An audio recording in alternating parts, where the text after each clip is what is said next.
ನಮಸ್ಕಾರ, ಇನ್ ಸಮಾಚಾರಕ್ಕೆ ಸ್ವಾಗತ. ನಾನು ಪ್ರತೀಕ್ಷಾ. ಮೊದಲಿಗೆ ಈ ಕ್ಷಣದ ಹೆಡ್ಲೈನ್ಸ್. ಕರ್ನಾಟಕ ಮಹಾರಾಷ್ಟ್ರಕ್ಕೆ ನೆರೆ ಪರಿಹಾರ ಬಿಡುಗಡೆ ಮಾಡಿದ ಕೇಂದ್ರ ಸರ್ಕಾರ ಎರಡನೇ ಹಂತದ ಇನ್ಸ್ಟಾಲ್ಮೆಂಟ್ ಹಣ ರಿಲೀಸ್ ಮಾಡಿದ ಅಮಿತ್ ಶಾ. ಕರ್ನಾಟಕಕ್ಕೆ 384 ಕೋಟಿ ರೂಪಾಯಿ ಹಾಗೂ ಮಹಾರಾಷ್ಟ್ರಗೆ 1566 ಕೋಟಿ ರೂಪಾಯಿ ಹಂಚಿಕೆ.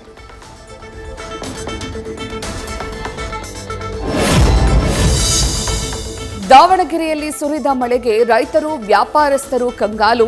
ದೀಪಾವಳಿಗೆ ಮಾರುಕಟ್ಟೆಗೆ ಬಂದಿದ್ದ ಹೂ, ಹಣ್ಣು, ಬಾಳೆಕಂಬ ನೀರು ಪಾಲು.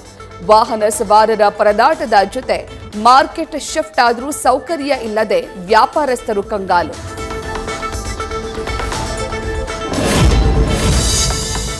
ಹಾವೇರಿ ಜಿಲ್ಲೆಯ ಹಲವೆಡೆ ಗುಡುಗು ಸಮೇತ ಮಳೆರಾಯನ ಆರ್ಭಟ. ಶಿಗ್ಗಾವಿಯ ಬಂಕಾಪುರದಲ್ಲಿ ಕೊಚ್ಚಿ ಹೋದ ಮೆಕ್ಕೆಜೋಳದ ರಾಶಿ. ದಿಕ್ಕೆ ತೋಚದಂತಾದ ಎಕರೆಗೆ 20 ರಿಂದ 30 ಸಾವಿರ ರೂಪಾಯಿ ಖರ್ಚು ಮಾಡಿದ ರೈತರು.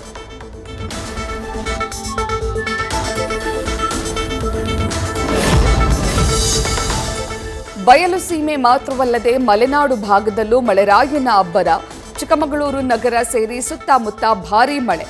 ಮಲ್ಲೇನಹಳ್ಳಿ ಬೆಟ್ಟ ಹತ್ತುವ ಭಕ್ತರಿಗೆ ಅಡಚಣೆ.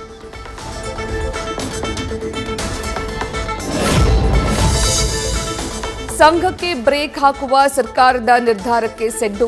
ಸಂಪುಟ ಸಭೆ ನಿರ್ಣಯದ ಬಳಿಕವೂ ಬಾಗಲಕೋಟೆಯಲ್ಲಿ ಪಥಸಂಚಲನ. 700 ಗಣವೇಷಧಾರಿಗಳಿಂದ ಪ್ರಮುಖ ಬೀದಿಗಳಲ್ಲಿ ಪರೇಡ್.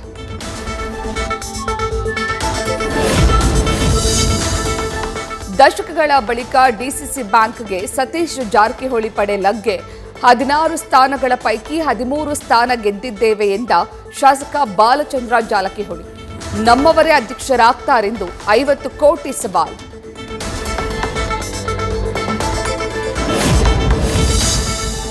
ಬೆಳಗಾವಿ ಡಿಸಿಸಿ ಬ್ಯಾಂಕ್ ಚುನಾವಣೆಯಲ್ಲಿ 7 ನಿರ್ದೇಶಕ ಸ್ಥಾನದ ಪೈಕಿ ಕೇವಲ 3 ಕ್ಷೇತ್ರಗಳ ಫಲಿತಾಂಶ ಪ್ರಕಟ. ರಾಮದುರ್ಗ, ಅಥಣಿ ಹಾಗೂ ರಾಯಭಾಗದ ಫಲಿತಾಂಶ ಬಹಿರಂಗ. ನಿಪ್ಪಾಣಿ, ಹುಕ್ಕೇರಿ, ಬೈಲಹೊಂಗಲ, ಕಿತ್ತೂರು ಫಲಿತಾಂಶ ಹೈಕೋರ್ಟ್ ಆದೇಶದ ಬಳಿಕ ಪ್ರಕಟ.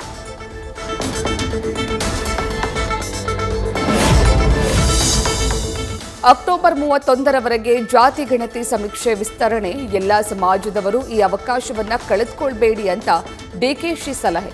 ಶಿಕ್ಷಕರ ಬದಲು ಬೇರೆ ನೌಕರರನ್ನ ಬಳಸಿ ಸಮೀಕ್ಷೆ ನಡೆಸೋದಾಗಿ ಡಿಸಿಎಂ ಮಾಹಿತಿ.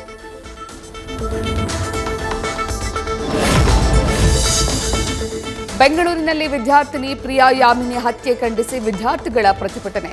ನ್ಯಾಯಕ್ಕಾಗಿ ಯಾಮಿನಿ ಸಹೋದರ ಸೇರಿ 350ಕ್ಕೂ ಅಧಿಕ ಮಂದಿ ಹೋರಾಟ. ಪ್ರತಿಭಟನಾಕಾರರನ್ನ ಚದುರಿಸಲು ಹರಸಾಹಸ ಪಟ್ಟ ಪೊಲೀಸರು.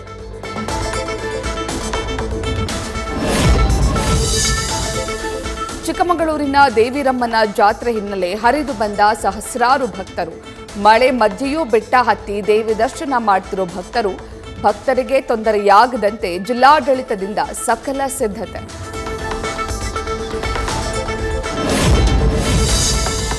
ಬೀದಿ ಬದಿ ವ್ಯಾಪಾರಿಗಳ ಮೇಲೆ ಪೊಲೀಸರ್ಪನ ದರ್ಪ. ಕೊಪ್ಪಳದ ಕುಷ್ಟಗಿ ಸಂತೆ ಮಾರುಕಟ್ಟೆ ವಾಲ್ಮೀಕಿ ಸರ್ಕಲ್ ಬಳಿ ಘಟನೆ. ವ್ಯಾಪಾರಿಗಳು ಬೇಡಿಕೊಂಡ್ರೂ ಬಿಡದೆ ವಸ್ತುಗಳನ್ನು ಕಿತ್ತೆಸೆದ ಎಎಸ್ಐ ಕುಂಡ್ಲಿಕಪ್ಪ.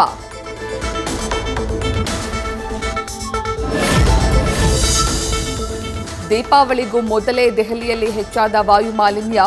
ವಾಯು ಗುಣಮಟ್ಟ ಸೂಚ್ಯಂಕ ತೀರಾ ಕಳಪೆ ಮಟ್ಟ 296ಕ್ಕೆ ಕುಸಿತ. ದೀಪಾವಳಿಗೂ ಮೊದಲೇ ವಾಯು ಮಾಲಿನ್ಯ ತಗ್ಗಿಸಲು ಸರ್ಕಾರದಿಂದ ಕಠಿಣ ಕ್ರಮ. ಶ್ರೀರಾಮನ ಗತವೈಭವ ಮರುಕಳಿಸುವಂತೆ ಅಯೋಧ್ಯೆಯಲ್ಲಿ ದೀಪೋತ್ಸವ. ಸರಯೂ ನದಿ ಸೇರಿ ಘಾಟ್ಗಳಲ್ಲಿ ಒಟ್ಟು 26 ಲಕ್ಷ ಹಣತೆ ಬೆಳಗಿಸಿ ಐತಿಹಾಸಿಕ ವಿಶ್ವ ದಾಖಲೆ. ಅಯೋಧ್ಯೆ ದೀಪೋತ್ಸವ ಜೊತೆಗೆ ಲೇಸರ್ ಲೈಟ್ ಶೋ ಕೂಡ ಆಯೋಜನೆ. ಹರಿತವಾದ ವಾಗ್ದಾಳಿಗಳಿಗೆ ಹೆಸರಾಗಿರುವ ಕೇಂದ್ರ ಸಚಿವ ಗಿರಿರಾಜ್ ಸಿಂಗ್ ಎಷ್ಟೇ ಅಭಿವೃದ್ಧಿ ಮಾಡಿದ್ರೂ ಮುಸ್ಲಿಮರು ಬಿಜೆಪಿಗೆ ಮತ ಹಾಕಲ್ಲ. ಬಿಹಾರ ಚುನಾವಣಾ ಪ್ರಚಾರದ ವೇಳೆ ವಿವಾದಾತ್ಮಕ ಭಾಷಣ. ಯುವತಿಯರು ಮುಸ್ಲಿಮರನ್ನ ಮದುವೆಯಾಗಲು ಯತ್ನಿಸಿದ್ರೆ ಅವರ ಕಾಲ್ಮುರಿರಿ. ಕೆಲವೊಮ್ಮೆ ಮಗುವಿನ ಯೋಗಕ್ಷೇಮಕ್ಕಾಗಿ ಚಿತ್ರಹಿಂಸೆ ಅಗತ್ಯ. ಮಧ್ಯಪ್ರದೇಶದಲ್ಲಿ ಮಾಜಿ ಸಂಸದೆ ಸಾಧ್ವಿ ಪ್ರಜ್ಞಾ ಸಿಂಗ್ ವಿವಾದ.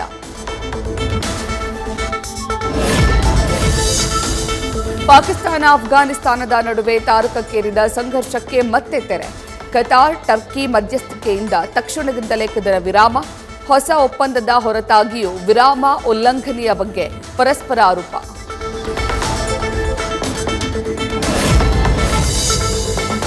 ಕದನ ವಿರಾಮವನ್ನ ಕಸದ ಬುಟ್ಟಿಗೆ ಹಾಕಿ ಮತ್ತೆ ಗಾಜಾ ಮೇಲೆ ಇಸ್ರೇಲ್ ವಾಯುದಾಳಿ. ರಫಾ ಸೇರಿ ಹಲವೆಡೆ ಭೀಕರ ವಾಯುದಾಳಿಗೆ 33 ಮಂದಿ ಸಾವು. ಹಮಾಸ್ ಉಗ್ರರ ದಾಳಿಗೆ ಪ್ರತಿದಾಳಿ ಮಾಡಿದ್ದಾಗಿ ಸ್ಪಷ್ಟನೆ. ಪ್ರಸಿದ್ಧ ಮೋನಾಲಿಸಾ ಚಿತ್ರವಿರುವ ಪ್ಯಾರಿಸ್ ಮ್ಯೂಸಿಯಂನಲ್ಲಿ ಗ್ರೇಟ್ ರಾಬರಿ. ಬೆಲೆ ಕಟ್ಟಲಾಗದ 9 ಆಭರಣ 7 ನಿಮಿಷದಲ್ಲಿ ಲೂಟಿ. ಅವಸರದಲ್ಲಿ 850 ಕೋಟಿ ರೂಪಾಯಿಯ ರಾಣಿ ಕಿರೀಟ ಬೀಳಿಸಿ ಹೋದ ಖದೀಮರು. ಡೊನಾಲ್ಡ್ ಟ್ರಂಪ್ ವಿರುದ್ಧ ಮತ್ತೆ ನೋ ಕಿಂಗ್ಸ್ ಪ್ರತಿಭಟನೆ. ಸರ್ವಾಧಿಕಾರಿ ಧೋರಣೆ ಆರೋಪಿಸಿ 70 ಲಕ್ಷ ಜನರಿಂದ ಯಾರೂ ರಾಜರಲ್ಲ ಎನ್ನುವ ಹೋರಾಟ. ಕ್ಲೋನ್ ವೇಷ ಧರಿಸಿ ಪ್ರತಿಭಟನಾಕಾರರನ್ನ ಟೀಕಿಸುವ ಎಐ ವಿಡಿಯೋ ಹಂಚಿ ಟ್ರಂಪ್ ತಿರುಗೇಟು.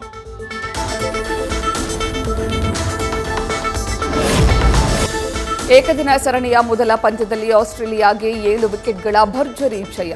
7 ತಿಂಗಳ ನಂತರ ಅಂತಾರಾಷ್ಟ್ರೀಯ ಕ್ರಿಕೆಟ್ ಆಡಿದ ರೋಹಿತ್, ವಿರಾಟ್ ವಿಫಲ.